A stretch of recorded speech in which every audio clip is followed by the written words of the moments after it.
Story 1. They do not want you to go to college because you will be led astray by evolution. I went to college and they taught me about cults. Story 2.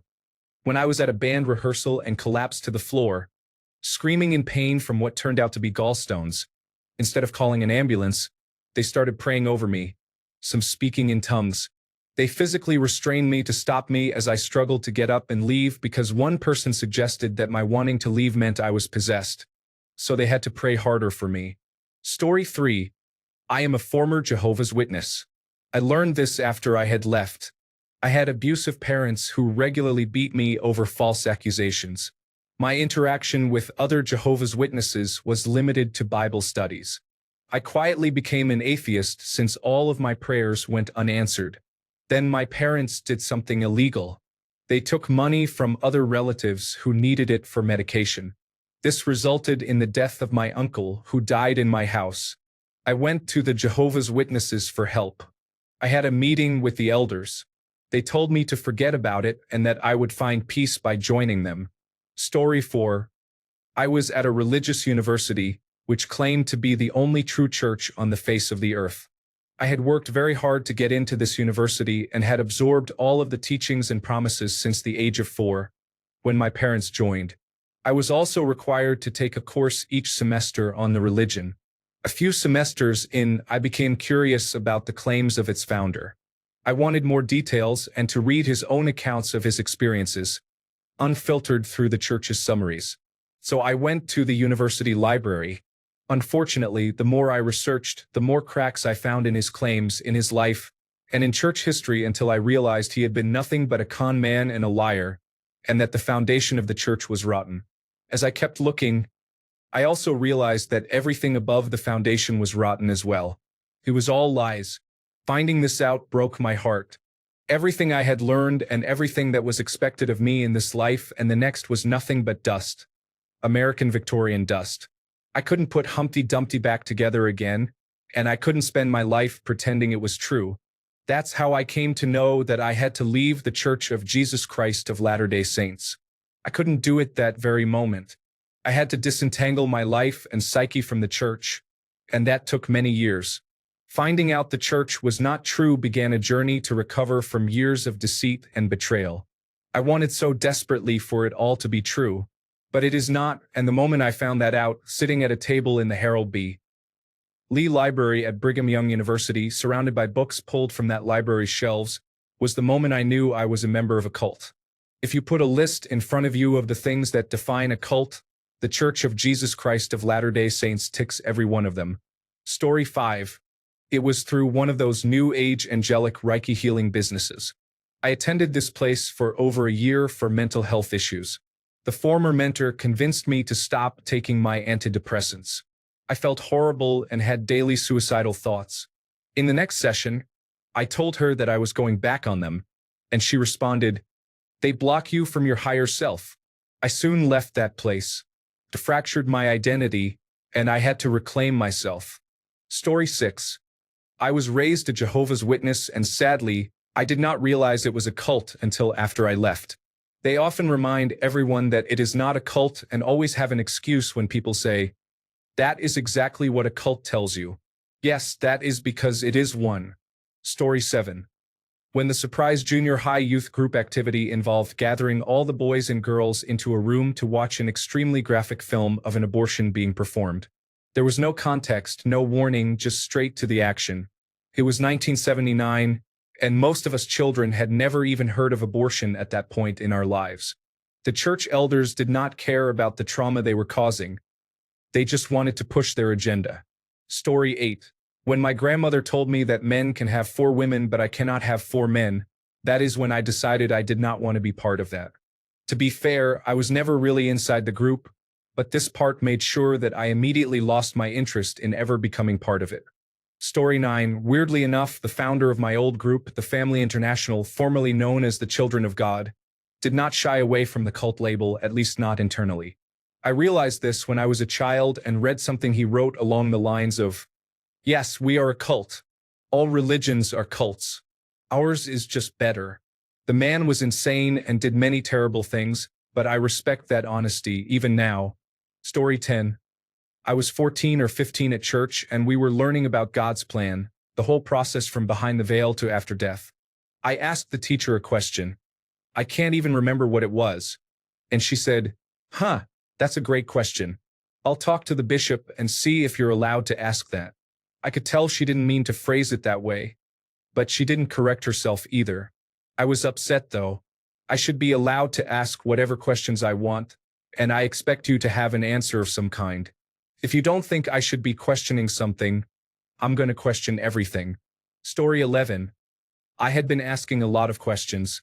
I ended up being pulled aside by a couple of deacons who wanted to talk to me about my questions. They were kind and nice, but eventually, I had a one-on-one meal with one of the church elders. We had a really interesting conversation on theology, frameworks of thought, ideology, and philosophy. At one point, when we started addressing my questions, he asked me if I knew what the first sin was. I gave the usual catechism answer of disobedience. He praised my answer and corrected me. He said the first sin was when they questioned God, as it led to the notion that they might know better. That led to disobedience. Interesting answer, I supposed, but alarm bells started going off in my head. Are you saying it is a sin to ask questions? It can be, yes. That was the first real crack in the dam. It deconstructed not long after. Story 12. The low-level teachers who new members interacted with were kind older individuals who genuinely wanted to teach meditation and help people. The first time I met the higher-level leaders who controlled the money, I immediately recognized them as users and narcissists. Edit. One of you understood it correctly. I guess this experience is common among leaders of cults, other religions, politics, and business. Story 13. Often the moment of realization comes like a quiet crack in a wall you did not know was closing in on you. Someone asks a simple question you cannot honestly answer, or you witness something that does not match what you have been taught to believe. It is rarely dramatic at first, just unsettling. Then it grows. Story 14. When I told someone about 3 years after it folded due to finances how I grew up, how I did not get to make any choices on my own, I was completely unaware and cut off from the outside world, how we dressed, and how anyone who left was excommunicated. They said, "Oh my God, you were in a cult." When that is all you know and you are born into it like I was, the reality of your situation is clouded on purpose. Story 15. When the main pastor died and his son-in-law took over, he was not a pastor. He was a businessman. It later came out that he was very corrupt. He had already been in prison, which all the adults in the church claimed was a setup by the government. He used the church to set up more multi-level marketing schemes, selling everything from vitamins to green tea to his low-quality photography. My brother and I pretty much stopped being a part of it after college, but we couldn't convince our parents to leave. Even after the head of the church was found dead under very strange circumstances, and his children went to prison, one went into hiding, my parents stayed because their whole social life was with other members. As much as I tried, my mom just said they would face judgment before God and continue to do her mission work until her last day. It makes me sad that my parents were very smart people, yet they sacrificed their entire lives for these criminals. Story 16. When I was a teenager, my church hosted a week-long seminar on basic life principles. I remembered going to a week-long event as a child and doing lots of coloring pages while my parents were in meetings, but I did not know what it was. It turned out it was Bill Gothard and the Institute of Basic Life Principles. Suddenly, being homeschooled, experiencing extreme physical punishment, the idea of not asking questions and just trusting and believing, and only being allowed to associate with church members made sense. Story 17. When I received my thanks for joining our culture welcome package, it also included some really nice complimentary soaps. Story 18. I was a yoga teacher. I really tried to be in the community. I wanted to believe in God. I wanted to have people who would support me. I wanted to be connected. I just couldn't do it. It made me cringe, and most yoga teachers are deceitful. People would just repeat things they heard without considering their truthfulness. It makes me sad. I'm out. The idea of a cult is interesting in the yoga world because it can be a spiritual cult, or it can be a Lululemon-wearing affluent white woman's group where everyone looks the same, acts the same, and identity is wrapped up in appearance and physical ability. Often, men end up at the top of the power structure in yoga studios and ideologies, and then it becomes a sex cult. There is a lot to unpack here. I just wanted to be in touch with myself and the world, but it was an avalanche of nonsense. Story 19. When they sat me in a circle of women and told me how bad of a single parent I was for not making all the meetings with a 6-month-old, my scorpion blood ran hot. I made all of them cry individually with what I knew about them. It was the last meeting I ever attended. Story 20. When I realized it was not normal to screen other children's religious views before deciding who I could be friends with. Story 21. Receiving lessons on the 14 fundamentals of following the prophet. 1. The prophet is the only man who speaks for the Lord in everything. The living prophet is more vital to us than the standard works. The living prophet is more important to us than a dead prophet. The prophet will never lead the church astray. The prophet is not required to have any particular earthly training or credentials to speak on any subject or act in any matter at any time. The prophet does not have to say, "Thus saith the Lord," to give us scripture. The prophet tells us what we need to know, not always what we want to know. The prophet is not limited by men's reasoning. The prophet can receive revelation. Story 22. I backed away slowly because I learned things that made me question what I had been taught as fact, but maintained relationships with close friends and saw them outside of the community for a year or two. It was not a religion, but there was a spiritual component to it, so I wanted to be respectful of others' beliefs, though I knew it was no longer for me. This is something that is not frequently or unilaterally considered a cult, although many former members call it that. However, the behavior of certain groups of people in specific areas absolutely aligns with cult characteristics, and that culture had overtaken my particular community. I thought I had enough in common with friends outside of this one thing that we could still connect. One person, a highly educated individual with strong critical thinking skills, asked with curiosity where I was coming from.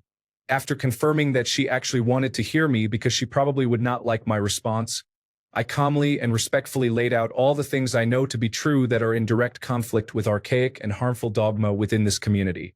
I reiterated that no longer participating is what I feel is right for me, but I am not saying anyone else needs to do the same. This woman became very upset. She loudly expressed anger in a public space, called me crazy, and said other disrespectful things. I am sad for her, but too old and tired to try to change the mind of someone unwilling to consider reality. So I gathered my belongings and walked away. I miss some of my friends, but I do not miss that community at all. Story 23. I knew that I was in a cult when I was told, "This is the only true and living church upon the face of the whole earth, with which I, the Lord, am well pleased." Doctrine and Covenants 1:30. This was often shortened to "Our church is the only one true church."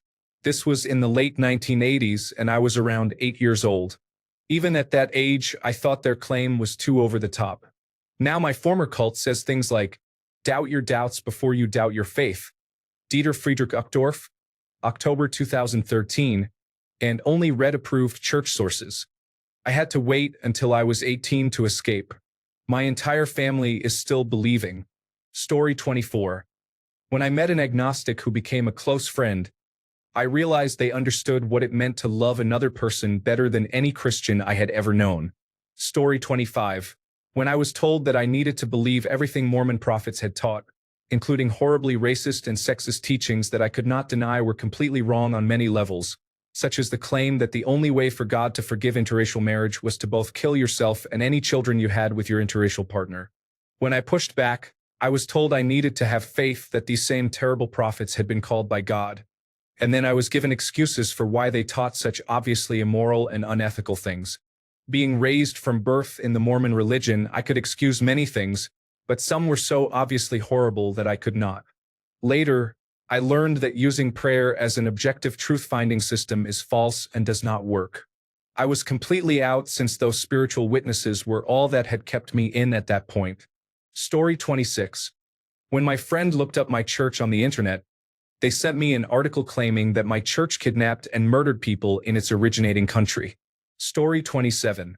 My father said, "I will never have an open mind because God says that's how your brain falls out." Where does it say that?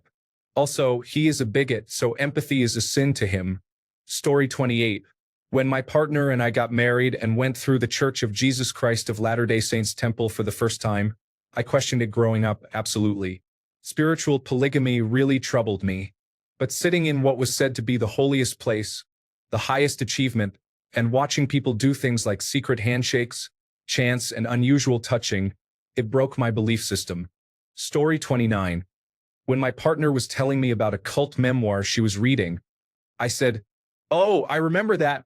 I thought I just grew up as a normal Christian, but no, I grew up in a hardcore, troubled evangelical church. Turns out that is not normal Christianity." Story 30. I remember reading the factual history of Black people in the Church of Jesus Christ of Latter-day Saints from their own website while attending the church. I thought to myself, if I were Black, I would not want to be a member of this church. At that moment, the cognitive dissonance broke through 33 years of indoctrination. Why would I want to be a member of a church with such a racist past? I could not think of a single reason that outweighed their well-documented history of white supremacy. Story 31. When the nice and sweet woman I met overseas and went to a Buddhist ceremony with was actually chanting meaningless words at 2 candles and needed my address so Buddha would know if I was a good and virtuous person. It was actually for my conversion certificate. To be fair, I only had this one encounter, but I do think of myself as an impervious to cults sort of person. Story 32. When the leader was involved in sexual assault and we were supposedly against it, there were countless moments of hypocrisy. He told us which artists to follow and which brands to buy. No one could reason with us. We were brainwashed. They would twist simple things to support the leader. Stealing from the poor to give to the rich bothered us, while keeping symbols of false worship, including desecrating the American flag. At one point, the leader acted as if he could predict the direction of a hurricane with a marker. Claiming to be a manly man while wearing orange makeup was the final straw. Story 33. I was raised Unitarian Universalist, which is not actually a cult, but many fundamentalists call it one anyway. I remember learning that and just laughing because it was such a ridiculous idea. Story 34. When I was told that confirmation meant choosing to become an adult in the church, I said I wasn't interested. They replied, "Do it anyway, or we'll make you regret it." Story 35.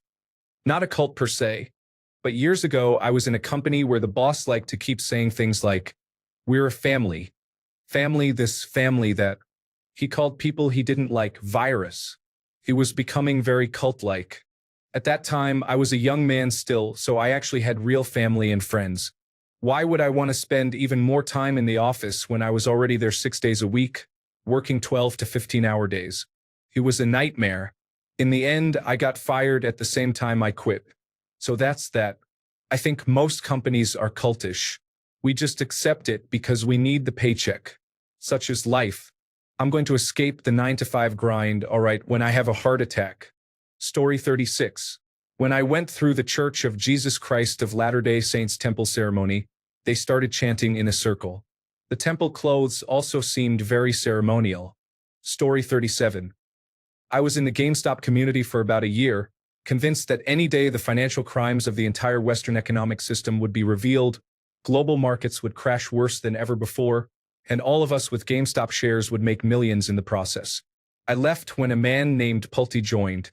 He is a somewhat famous internet personality who gives free money to people to promote his own brand. When he joined the GameStop community, I could see clearly that he was only doing it for his own self-interest, but everyone loved it. If you question Pulte's motives, people would call you a shill and tell you to trust the process. It was fanatical lunacy, so I sold my shares and turned my back on it. It has been 4 or 5 years now, and the community is still active. The financial crash they expected still has not happened. Story 38. 2 moments stand out for me: when my abuser lied to my face about something I knew happened and when I was talking to a therapist later. The first moment made me realize my reality was a lie and had been orchestrated by my abuser. Even though I did not yet have the language to understand the depth of what I went through, I knew it was bad. When I was discussing my experiences with a therapist, she suggested I look into cult survivor stories because she believed I had been in one. My middle school and high school friend group was structured like a cult and fulfilled enough of the characteristics to be classified as one. Not all cults are spooky or strange, and some abusers start incredibly young. Story 39. Rarely have we seen a person fail who has thoroughly followed our program. Those who do not recover are people who cannot or will not completely give themselves to this simple program, usually individuals who are constitutionally incapable of being honest with themselves. There are such unfortunates. They are not at fault. They seem to have been born that way. They are naturally incapable of grasping and developing a manner of living that demands rigorous honesty. Their chances are less than average. As this was being read, I looked around the room at all the stone faces. That's when I realized just how absurd it was. Story 40. When they made us write down our fears about what would make us act them out in the back 40, it was challenging. Don't like being alone? You were going to be left alone in a pit. Feel weak? Wonderful, you needed to do the obstacle course during Hurricane Katrina. Kids were coming back with swamp feet. That's when I made the plan to leave. Someone in leadership found out. They told me I would go to hell if I left. They also told me that when my mom arrived, I was to rip up the plane ticket and refuse to go with her. That was difficult. Thanks, Honor Academy. Story 41. Most people do not leave a cult until the cult wrongs them or someone they love. In my case, they were very cruel to a friend of mine, so I left. Story 42. I told my mother that I was self-harming. She told me to pray about it because it was the devil working in me. She said I did not need therapy. I realized at that moment as a 14-year-old that God was more important to my mother than my well-being, and that is not normal. Story 43. When people I knew would not support Mitt Romney because he is a member of the Church of Jesus Christ of Latter-day Saints, but are full supporters of Donald Trump. Story 44. For me, it was the constant teaching of being kind and loving to others rather than seeing how they treated and talked about lesbian, gay, bisexual, transgender, and queer people. That was the first thing that really pulled me away. Then it was the financial abuse that the higher-ups and leaders committed in Korea. Story 45. My mom's friend was excommunicated because she left her pedophile husband and then met a decent man. So in the eyes of God, she was committing adultery. My mom left first and told my dad she didn't want him to take us to services anymore. After that, my dad would leave us in the car for hours while he was in church, so sometimes I would sneak in and use the bathroom during the services. One time when I snuck in, my dad was leading a prayer for my mom's soul with the congregation doing a call and response. In the belief system, you weren't allowed to leave once you were exposed to the church because then you were denying God's word and were considered a heretic. Story 46. My theory about any cult is that they have always known. I don't mean as a young child, but as they start to enter their teens, it is very normal to start questioning everything, especially authority. Logical thoughts and questions will eventually lead to the conclusion that something is not right. I also believe this is true in almost any context, with religion and politics being the major examples. Supporters of former President Donald Trump know deep down that they are wrong, and that their leader is misguided and their policies are based on hate and cruelty. They know. When their heads hit the pillow, they know. Story 47. I was in a political cult for several years. The first crack appeared when I read about struggle sessions during the Cultural Revolution in China. It reminded me a lot of how the organization trained people to confront and tear down those with beliefs that diverged from the group's political values. Of course, the group I was in did not use the physical violence or hair shaving that Maoist struggle sessions did, but all the vitriol, prepared agitation, and intentional humiliation were present. Then I moved a few states away for work and did not think much about it for a while. A few years later, a friend posted about their bad experiences in the group on Facebook, and shortly after I learned about the behavior, information, thought, and emotional bite model from a deconstruction podcast. The organization I had been a part of checked every box. That was when the floodgates really opened. Story 48. I joined a cult on December 4th, 2007, and left on May 23rd, 2008. It was an extremely controlling Christian group. One of their rules was to ask God what to do before every decision and wait for his answer before acting. I mean everything, even going to the bathroom, which toilet to use if there was more than one, when to wash your hands, and when to leave. It did not take long for things to get extreme. Most of the leaders left when the founder and his right-hand man began using this rule to justify their own laziness and corruption. They claimed that God wanted them to sit back and watch adult content while others did all the physically demanding work. During the backlash, they plagiarized movies like 300 and The Matrix in their speeches to condemn those who left and to keep those still in the group. I left after hearing this and seeing how pathetic they really were. They are still around today. I do not know what became of them. Story 49. I don't know how to say this without sounding like a Reddit stereotype, but even the most bland versions of children's Bibles didn't sit well with me.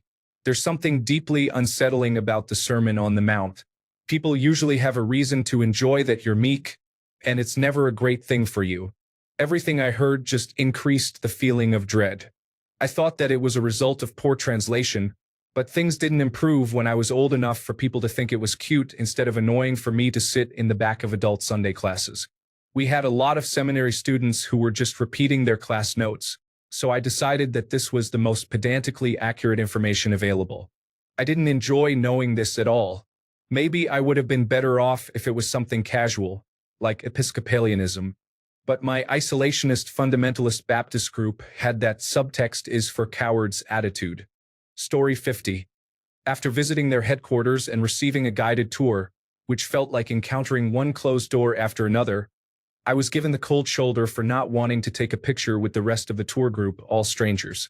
Later, I witnessed some of the leaders of the organization lie under oath in court about child abuse. Story 51.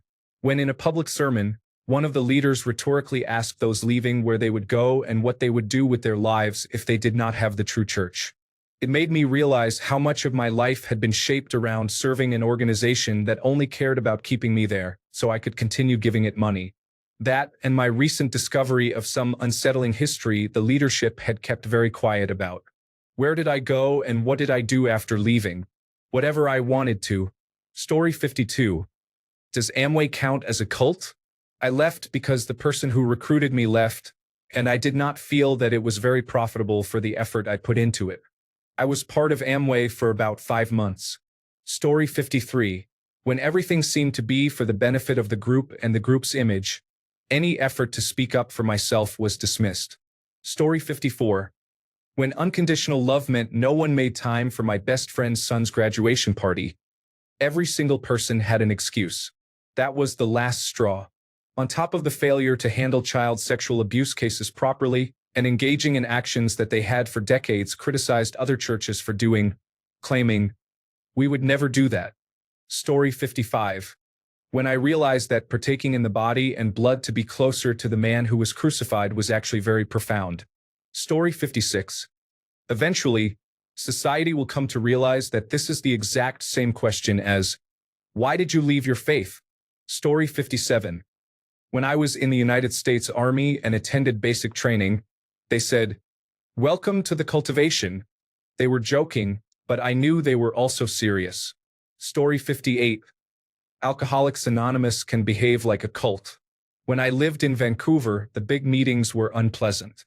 I live in a small coastal town now, and the recovery is not great, but it is also not cultish.